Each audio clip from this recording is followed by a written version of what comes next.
ठीक है।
physical manifestation of the matter and space.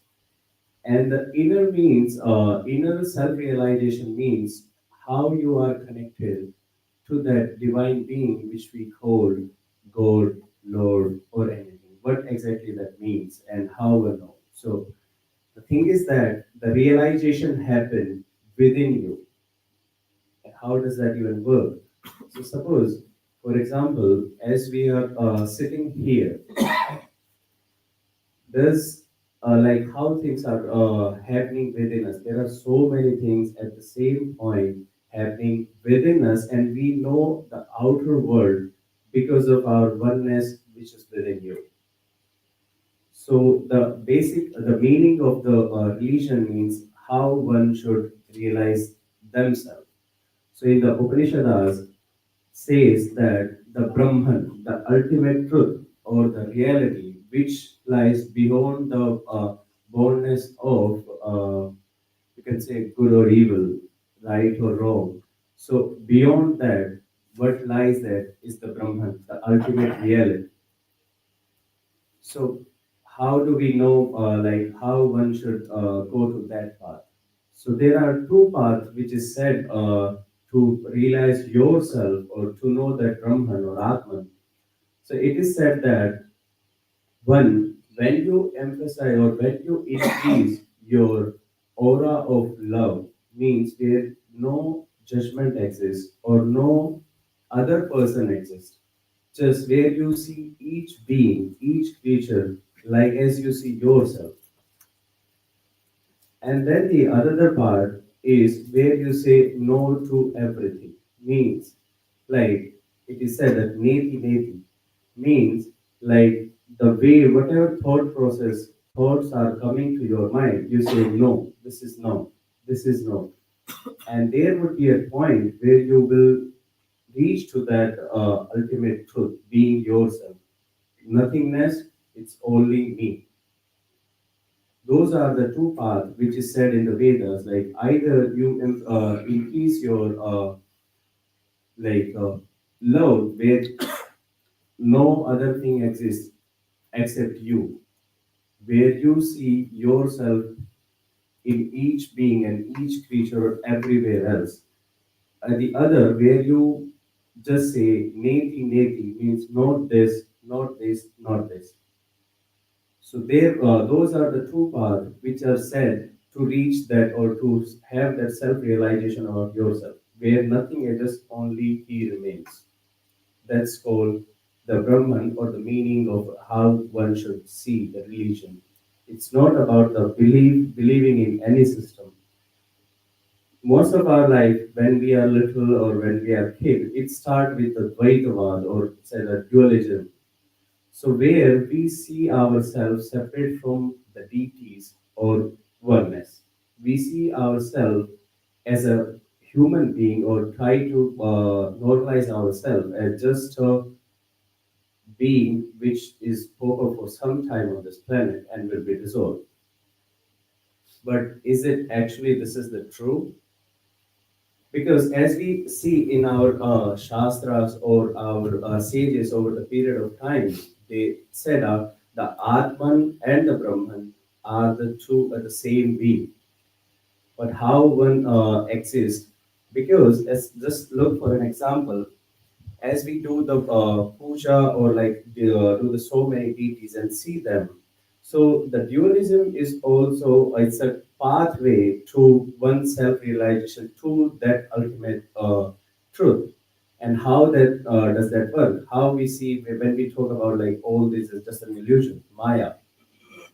But being in a Maya, how do we see it? Because it all everything feels like truth and real to all of us because as per our senses.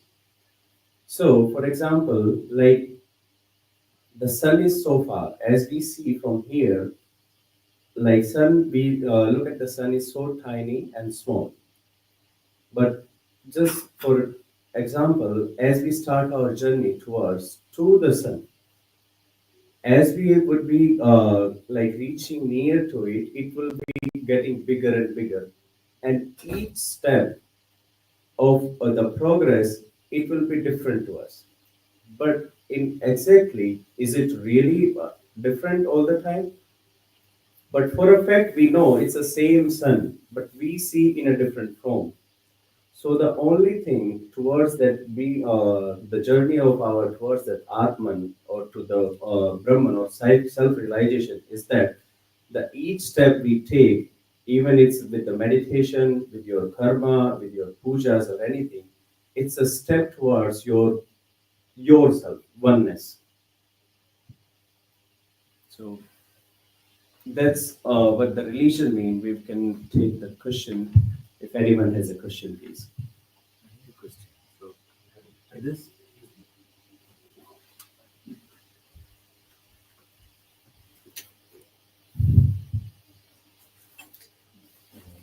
question is yes, we all know the Vedanta is special, but how do we do it? How do we make it happen?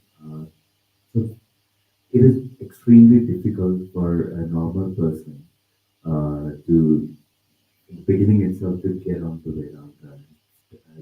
That's a very intellectual pursuit. Mhm. People with only some rigorous intellectual discipline can read all the Upanishads or try to understand what by reading the commentaries of Chandracharya or various Madhusudana.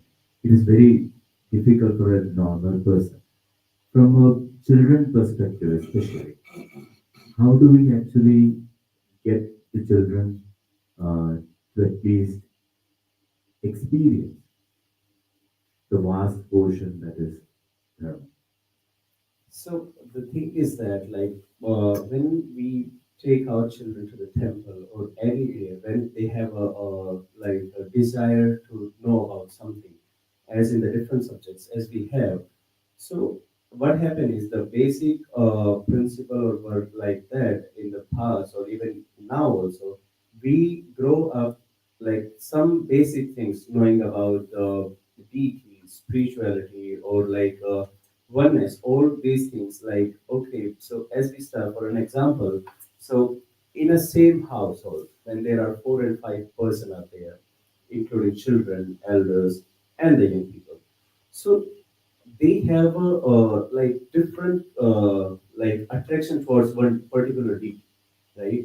So for an example, we like you love Lord Ayappa, right? So say your wife might be like more dear to Lord Krishna.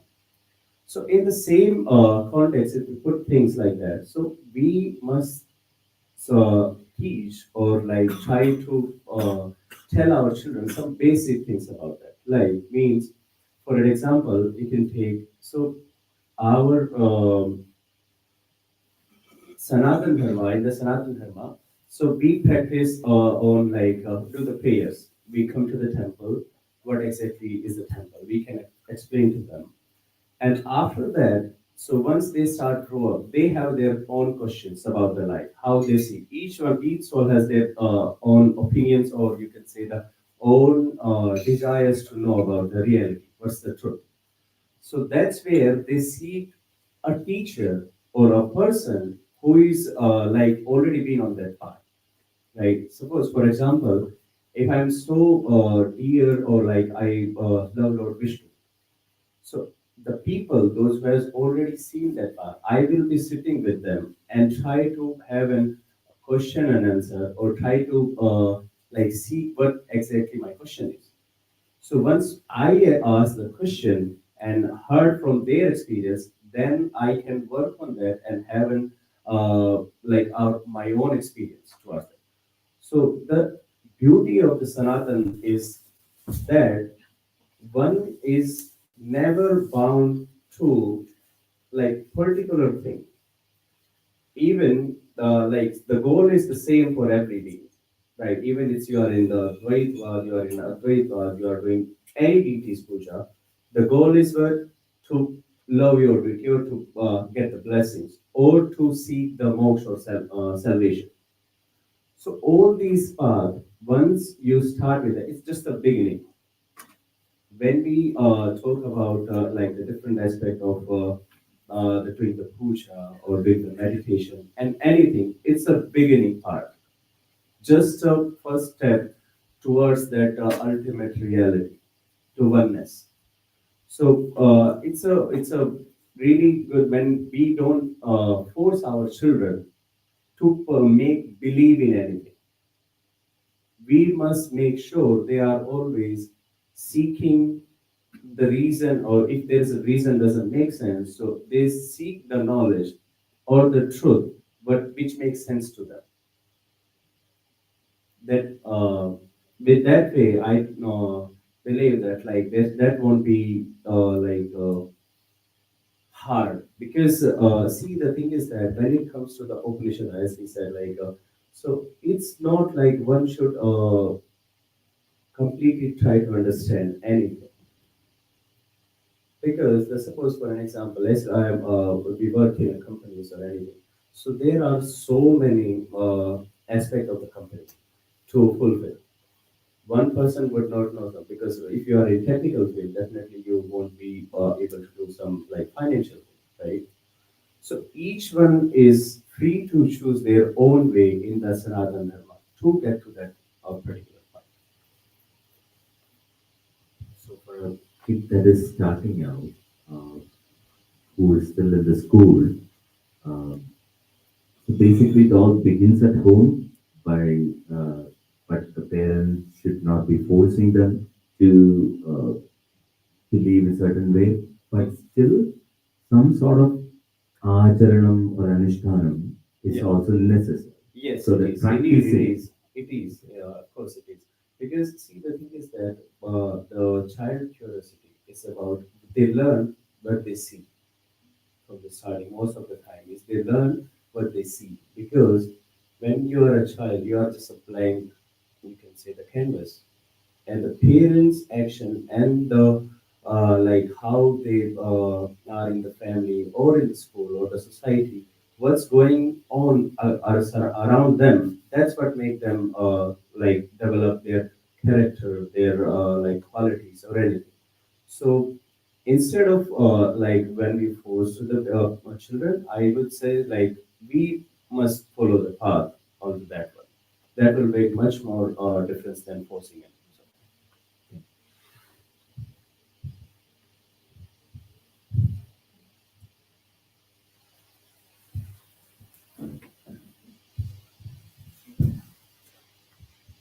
So I want to know, what is ego like? What is ego? so your question, right? The first word of your question answer itself. When you say I want to know, right? So when it comes to I, right? I means like you are like pointing it out where you are making it confirm like I am there, right? So I means is the ego, right? Suppose for an example, you ask somebody to do it or your friend to do something, right? And he didn't do it. So how do you feel, Well, I would probably feel sad or mad right? Why? because they didn't do what he told You them were to. expecting something to do that, right? And they didn't do it. So that hurts yourself. So that hurts, it doesn't hurt yourself physically, right? It does not. But the mentally it hurts your ego. So to be in a state where you think you possess something or you have a control or the power of something to control the like the outer part of means like control your surroundings or people where you feel you are okay, I'm the powerful one. That's the ego. Makes sense. So you're saying that if I told someone I want them to do something and they didn't do it, that basically the like the ego is hurting the ego. Now, if it hurts if they don't do it and it hurts you, that means they hurts your ego. You have an ego problem. If it doesn't hurt you, then that's making sense to you. because they might be busy in something or they don't even want to do it, right? If that makes sense to you, that means that's not ego. If one is hurt by others' actions, is ego. Makes sense. Thank you.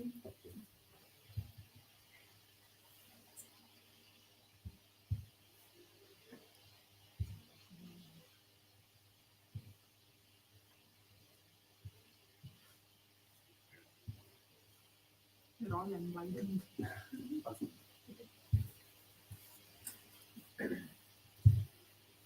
Mandatory 2 questions per participant.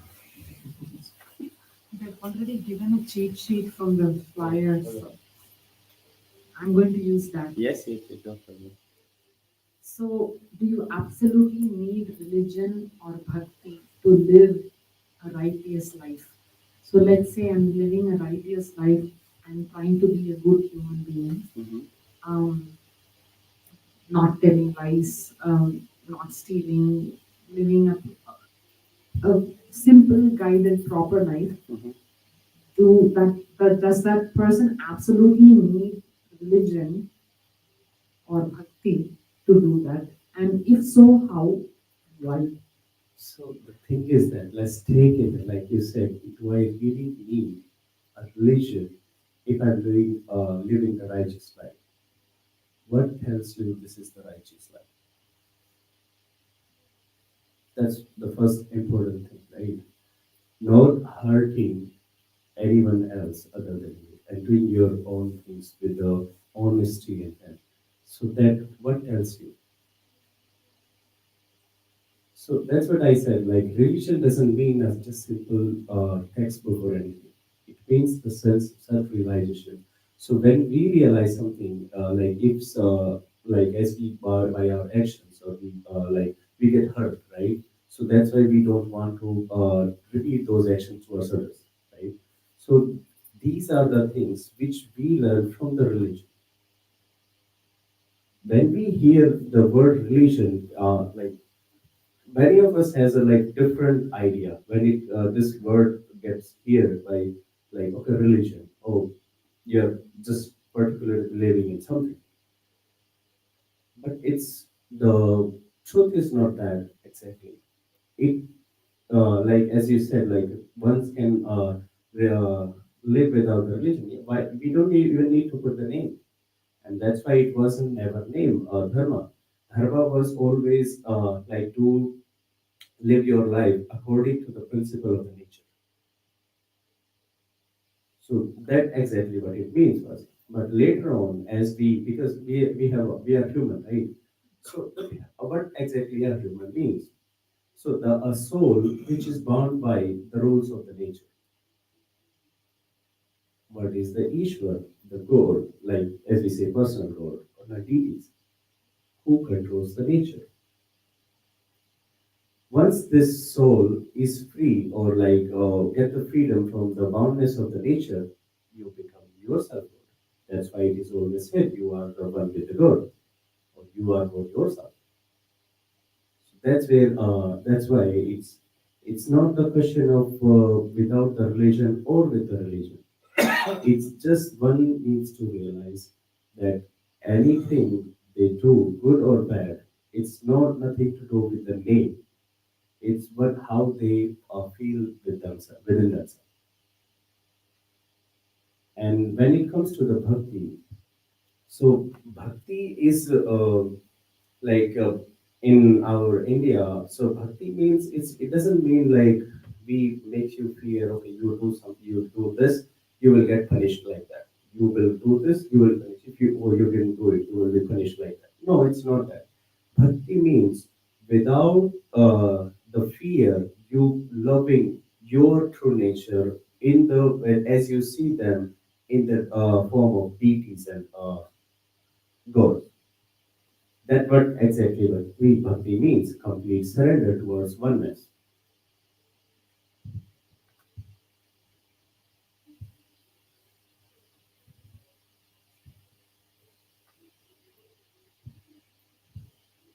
I just tag on to the question.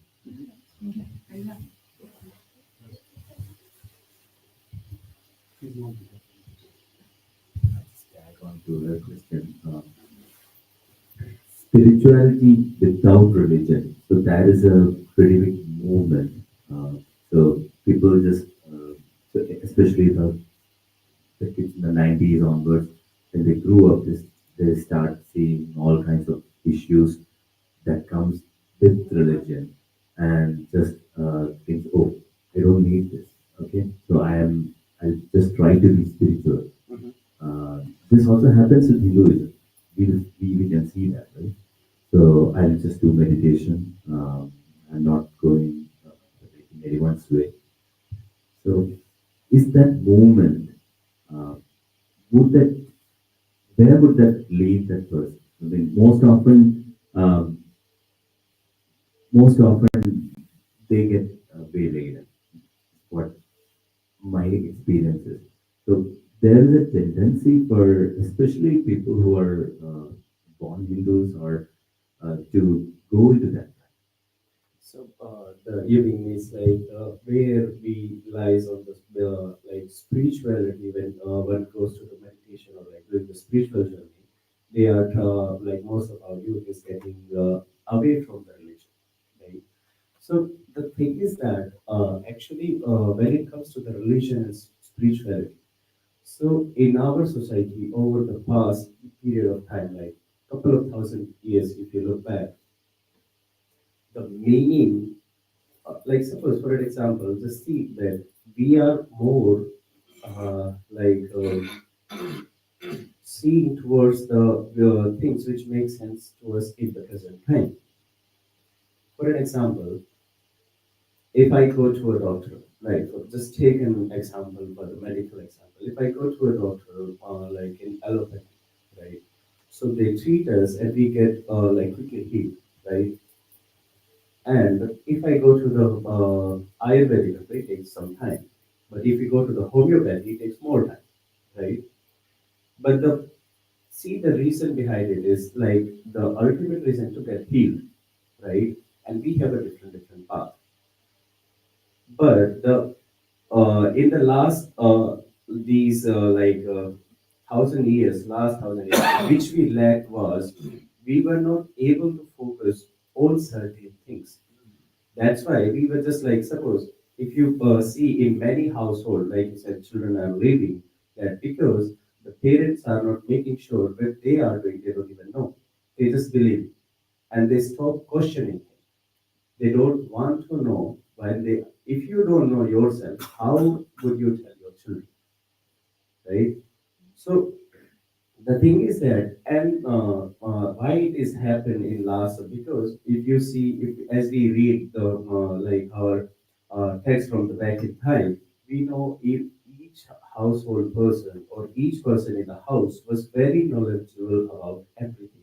For an example, I'll give you. So suppose when I come here, or like when we travel here, as my interaction happened with the people like from not from the our part, right, our country or anything. So when I ask them, they know all about like what's happening in the political, what's happening in the present time in their country or everything. But when it comes to the like you ask them, okay, what is the spirituality, what is the God and everything, they will have like just one or two answers. But they were told they do just like they follow that. They will say, okay, I'm just going to the church, I'm going to the temple, or like just that's it. You when you travel, as you we all have been travel and grew up in India, we were always new. We doesn't even know about the what's who is ruling us, or who is doing that. But if you talk even a person from the village or anywhere, okay, who you to worship, he or she would give you a trainer and will have one-on-one with you, whatever she. Because we grew up knowing like so many things about all these particular aspect of the deity, spirituality and religion. So in but I think is that like most of us like even now as we see like there are so many debates and every like chaos going on in the name of religion, especially in our country. Because when we doesn't know about anything, or we doesn't want to even know. We just need to fulfill that particular emotion at that present time. We quickly react to it. And if you are reacting to a situation without even knowing what's the cause behind it, it will be really bad. So I will say just like when it instead of like when it comes to the children or teaching the children, we should know about what we want to teach our children. Does it make sense to us in the present time? If it makes, we won't force them to believe or not. We just try to explain them what question it was fulfilled for me. If you have the same question about the same thing, you must go on this path. If you have a different question, you are free to choose your own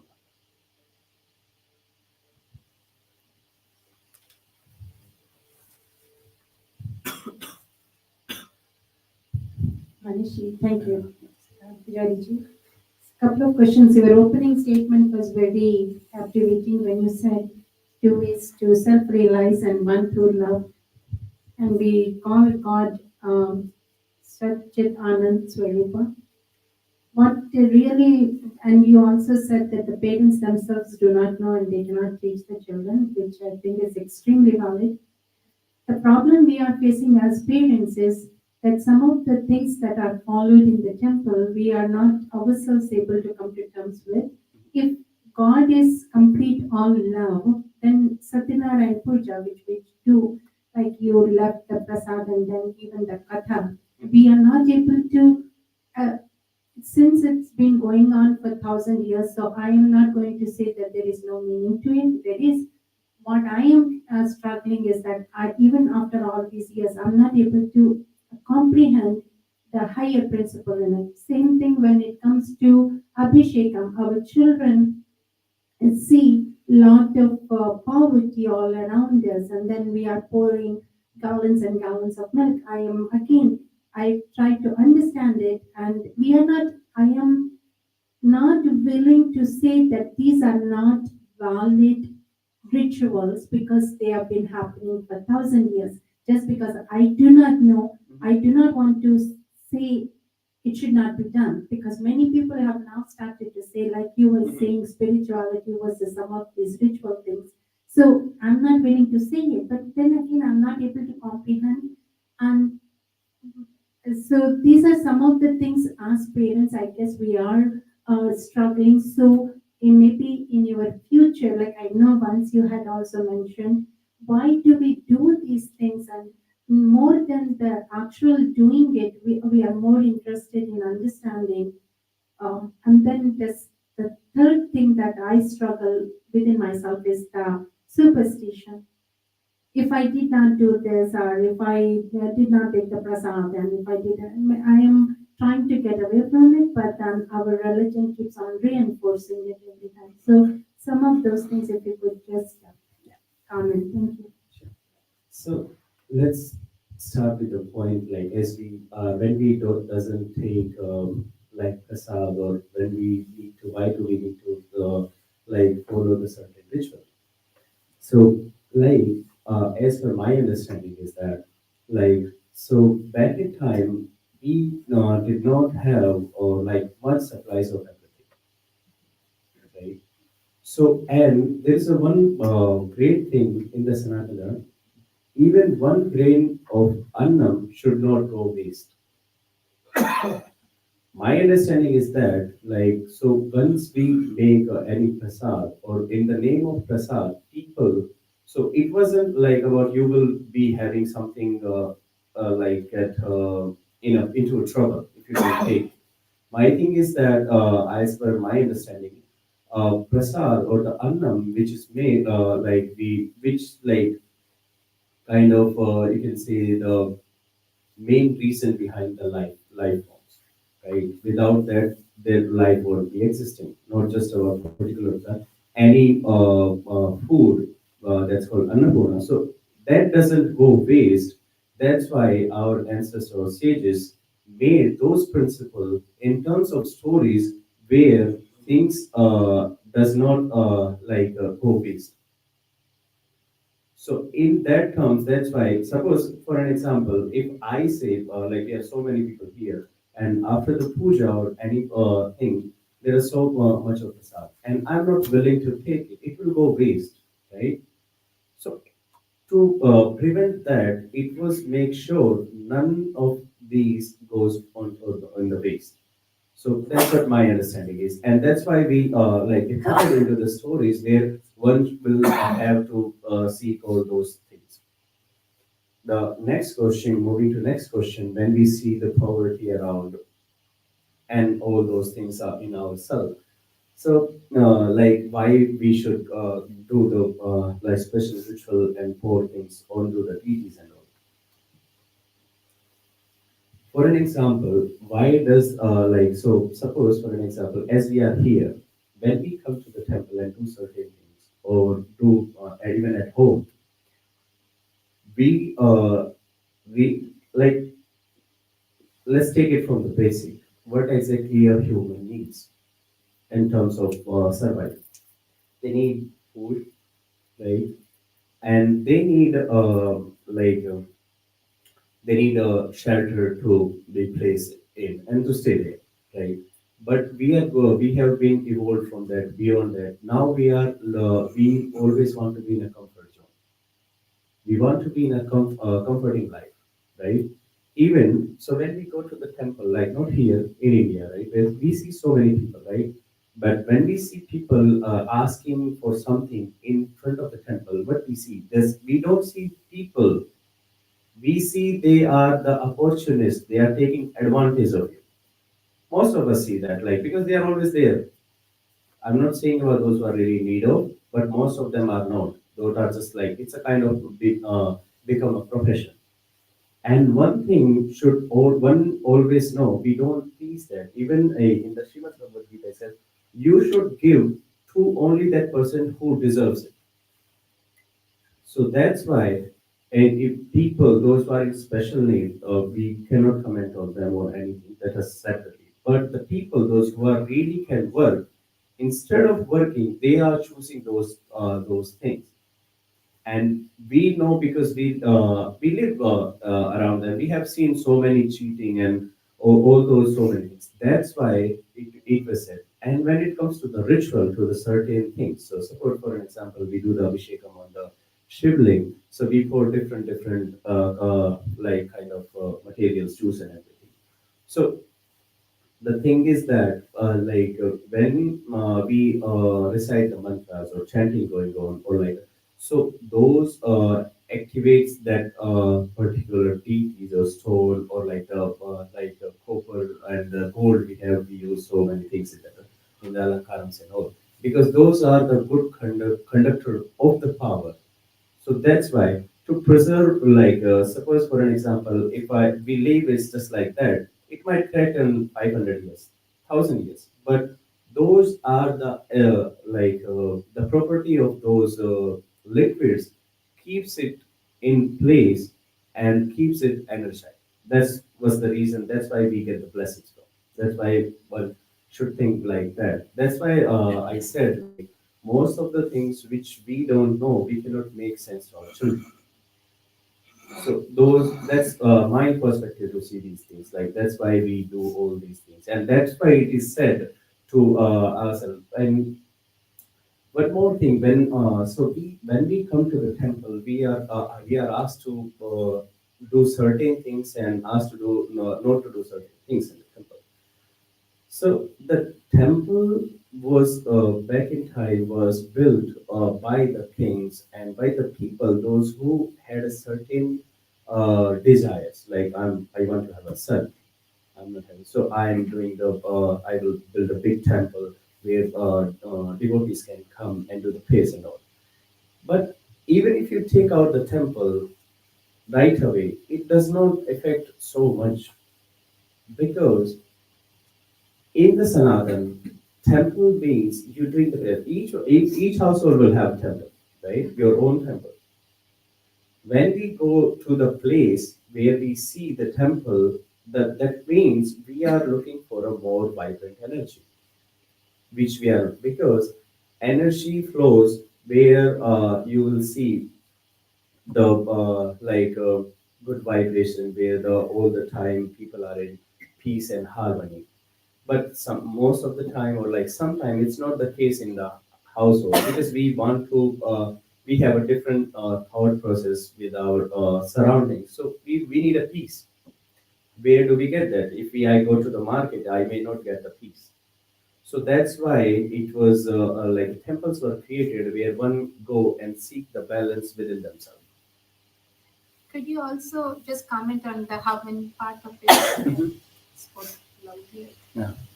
For that also, why do we offer Havan somewhere? So the Havan Samagri, when we do Havan, so there used to be a certain specific woods which needed to be chosen for the particular Havan. So I'm not saying about right now, but as we know, as we read in our like shastras or any textbooks from the previous time. So for a certain particular intention, suppose I'm sick, right? And I needed to get a puja done for me or havan done for me. So in during that time when I would be sitting in the havan, so there would be needing a certain kind of woods to perform that havan, and the vibration and the energy of that chanting and the flame of that particular wood burning will heal myself. Those were the reason. There was a very big and particular studies about each and every ritual and puja which we perform. So there are so much I as much I have read in the in as we go like to the Atharveda, in there is said like the particular reason behind using this thing and that thing. So those were the, but now a time, even with that, like suppose for an example, back in time people used to do the puja and they used to get like blessings quickly, or you can say that okay, their prayers were heard so easily. Because when it comes to a certain ritual, the person who is about to perform that, they used to use do work with by themselves. Like suppose I need to make a material, I'll go and choose, or I will make myself. But nowadays it's not the same thing, and it's not the same thing. That's why people are like, oh, it's not like much of a difference from now, because you haven't done. You are just trying to put everything. You buy everything. You just sat there. You think, okay, you did a job which was told you to do it.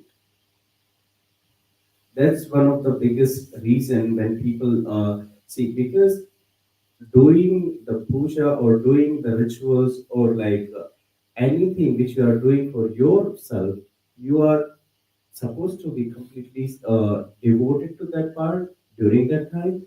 But nowadays things happen is like when we are doing something, our mind is somewhere else, our actions are somewhere else.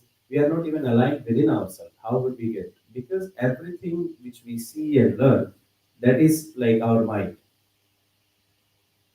So we are going towards now you can say we are going moving towards more of a non-stable state where which we want to know everything, but we are not even focused on small things.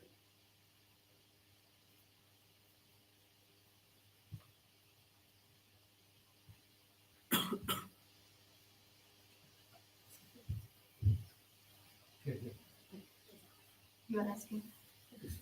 I also want to ask another question.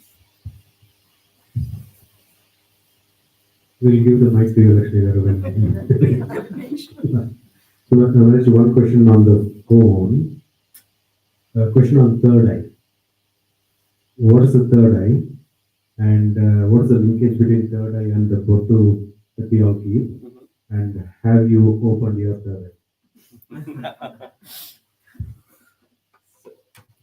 So the third eye means like most of us think about like when it comes to third eye, oh, there would be another eye pop out here, and then we can see flame and flame will come out. So it's not like that. The third eye means the awaken or like consciousness, awaken of your consciousness. And when we put the tilakam, it's mostly about to open that self called